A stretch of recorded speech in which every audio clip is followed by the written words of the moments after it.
अवधूत चिंतन श्री गुरुदेव दत्त. श्री स्वामी समर्थ. एक व्यक्ती रोज स्वामींच्या मंदिरात जायची. स्वामींसमोर हात जोडून डोळे मिटायची. पण मन मात्र शांत नव्हतं. मनात सतत विचारांचे वादळ चालू असायचे. हे का घडलं? माझ्या बाबतीतच असं का? उद्या काय होईल? माझ्या समस्या कधी संपतील? स्वामींच्या समोर बसूनही तिचं मन त्या विचारांमध्येच अडकून राहायचं. ओठांवर नाम होतं, पण मन मात्र चिंता, अपेक्षा आणि दुःखांनी भरलेलं होतं. दिवस गेले, काही महिने गेले, वर्षही गेले, पण मनाला खरी शांती काही मिळत नव्हती. मग त्या व्यक्तीच्या आयुष्यात कोणीतरी नकळत येऊन तिला शिकवून गेलं की खरी सेवा आणि भक्तीही निस्वार्थ भावनेनेच करायची असते. आणि मग त्या दिवशी मात्र काहीतरी वेगळं घडलं.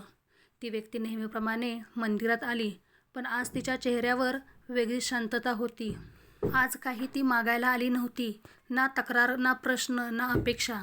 ती फक्त स्वामींच्या चरणाशी शांत बसली.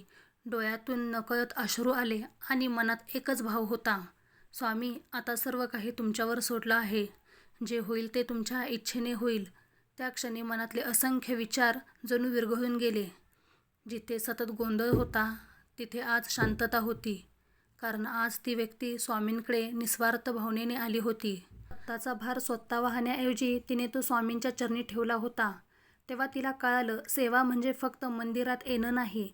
सेवा म्हणजे स्वतःला पूर्णपणे स्वामींवर सोपवणं.